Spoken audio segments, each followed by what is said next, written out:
Menurut saya FCCP tetap eksis di 2021 karena sudah banyak sekarang kontes-kontes yang menampilkan FCCP.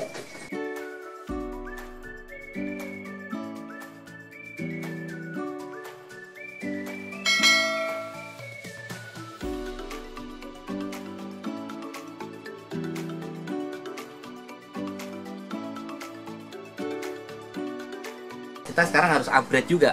Jadi ikan jangan terus melulu tipe-tipe yang star-star biasa-biasa. Dalam arti biasa tuh dalam arti masih garis. Nah, kita bagaimana kita menciptakan ekornya ekor sakura. Jadi bintang sakura Jepang itu kan bundar gede. Nah, bintangnya tuh jadi gede-gede. Nah, itu kita sedang pikirkan gennya itu. Nah, kita yang kembangkan di riset di farm kita ini. Gitu. Nah, karena itu adalah FCCP yang model baru, yang perlu kita kembangkan dan bisa diterima di masyarakat percupangan Indonesia. Menurut saya FCCP tetap eksis di 2021 karena sudah banyak sekarang kontes-kontes yang menampilkan FCCP. Saya udah punya teman-teman yang punya FCCP udah sering ada dapat nominasi entah juara, saya udah tahu, udah banyak ini sekarang ini. Nah, saya optimis 2021 FCCP tetap bersinar. Karena FCCP juga adalah ilmu dasar menurut saya. Ilmu dasar seperti apa? Ilmu dasar yang untuk bisa di-crossingkan dengan ikan-ikan yang lain. Ya.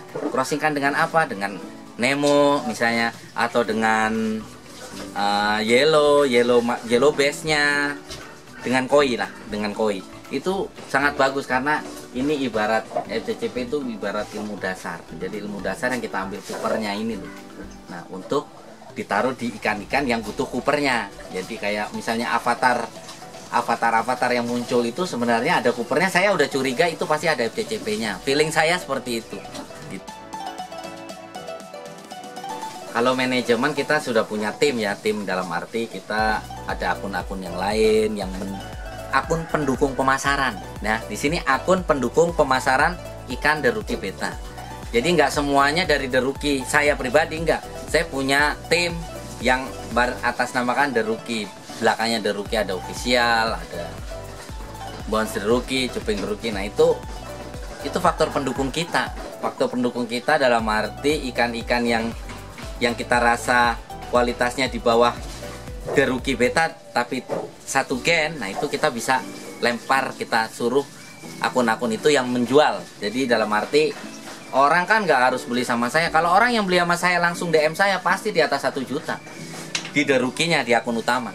Tapi kalau saya mau cari yang murah mas, saya mau cari yang murah harga segini ya ikut lelang di akun-akun tersebut, akun pendukung tim Deruki di sini. Gitu. Jadi ikan tetap keluar semua mas. Jadi jangan takut untuk keluar nggak keluar, kita udah punya itu seperti itu. Dengan omset yang lumayan tiap hari mereka udah saya tahu lah berapa gitu.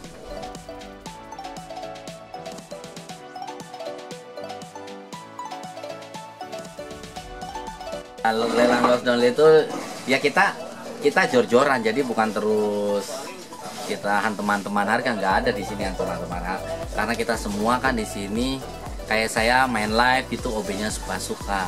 Jadi OB suka-suka itu terserah orang yang mau ngebit di kita gitu. Di kita tuh OB-nya berapa nanti sampai tembus berapa kita kan nggak tahu. Itu kan karena penilaiannya dari viewer kita sendiri gitu.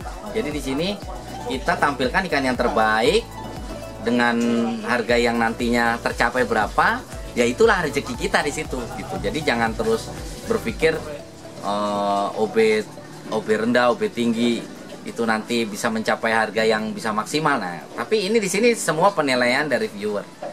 Orang-orang besar pun dalam arti yang sudah terkenal gitu, itu seperti itu semua. Saya juga belajar dari mereka, saya ikuti cara-cara mereka seperti itu. Saya implementasikan di tim manajemen saya. Kalau misalnya ada yang perlu saya kembangkan, ya saya kembangkan. Seperti itu cara manajemennya.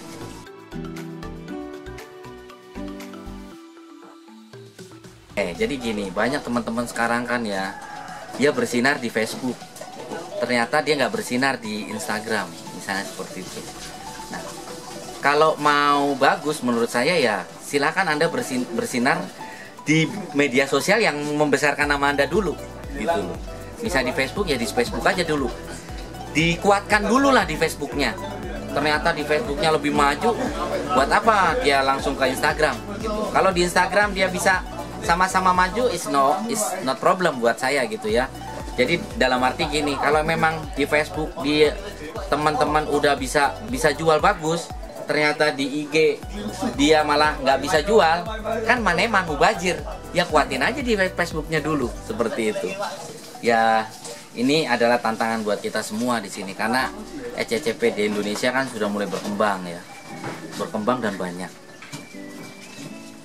Nilai saya seperti ini dengan tim ya, jadi maksud saya tuh kita mau ngejar uang atau mau mengejar maksudnya mengejar omset atau mau mengejar ikan. Kalau omset kita taruhlah dengan saat ini kita bisa menghasilkan ya mungkin 40-an lah, 40 juta per bulan gitu.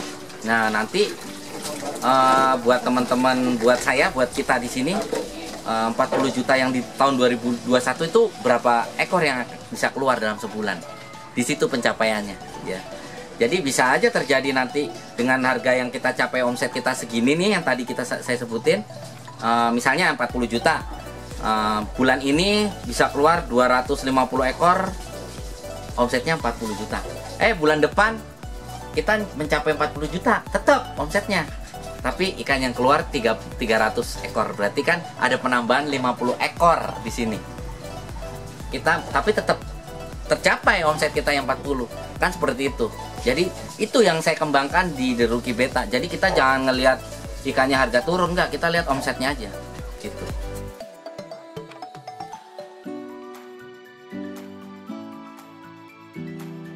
Untuk target kita 1000 ekor per bulan itu untuk penjualan kita, bagaimana ya biar nggak habis ya dalam sebulan itu. Ya kita harus rem juga kita pengeluaran, karena saya bisa aja dalam waktu seminggu apa 2 minggu itu 1000 ekor bisa habis. Tapi kan namanya kita lihat keadaan posisi farm sama saya yang menjual di tim itu kan juga harus lihat-lihat juga ya. Jadi ikan kan nggak semuanya 1000 ekor kan jadi terus jadi gitu ya. Jadi ini belum gede, ini udah gede, nih live atau dilelang atau di via DM. Nah seperti itu mas. Jadi pelan-pelan pasti nanti tetap terjaga eksistensinya kita jualan. Ya jangan terus kita mau live tiap hari misalnya, seperti itu. Lihat kondisinya masing-masing, lihat kondisi stokis di farm juga.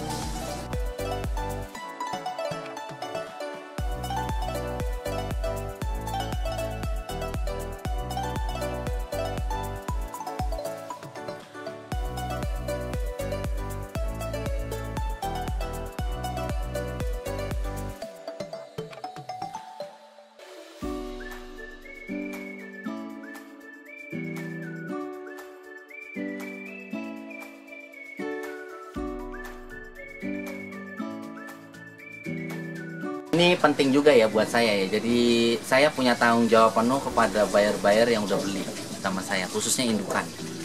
Bagaimana mereka nanti kalau panen, saya berpikir kalau mereka panen mereka juga bisa minimal tadi untung. Ya saya punya strategi khusus buat teman-teman yang buyer-buyer yang beli sama saya indukan. Itu seperti apa kalau mereka panen saya ajak live bareng gitu.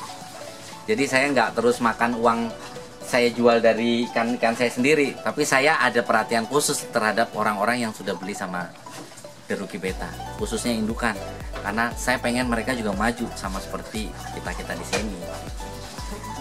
Jadi ada garansinya di sini. Jadi kalau saya modelnya karena kita nggak jual partaian di sini, jadi saya tidak membentuk pasar yang bikin kisruh nantinya.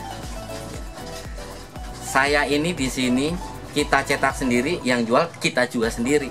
Jadi kita nggak pakai namanya partaian, jual partaian. Maka dari itu pinter-pinternya kita bikin, misalnya kayak seperti saya ikutlah cara saya bikin akun yang lain, misalnya seperti itu. Atau kalau misalnya nggak merasa sikut-sikutan apa jatuh-jatuhan, ya silakan Anda berlive bareng dengan orang-orang yang lain. Bukan harus sama saya, enggak. Banyak kan live collab di Instagram seperti itu dengan OB berapa. Maunya kamu mau jual OB berapa terserah di situ. Jadi nggak ada yang namanya sikut-sikutan. Sikut-sikutan itu terjadi karena satu pabrik, misalnya suatu breeder, suatu farm yang jual ke A, ke B, ke C dengan harga yang berbeda-beda secara partaian. Nah, nanti di si A, si B, si C, si D, si E itu jual di satu kota dengan harga yang berbeda-beda, berarti ribut sendiri nanti ABCDE-nya itu. Karena saling sikut-sikutan. Aku dapat dari harga A segini, kok kamu bisa jual? Nah, itu nanti malah kisruh. Lebih baik saya menghindari hal-hal yang seperti itu untuk jual partaian. Terus seperti itu, Mas. Itu dari tim ya.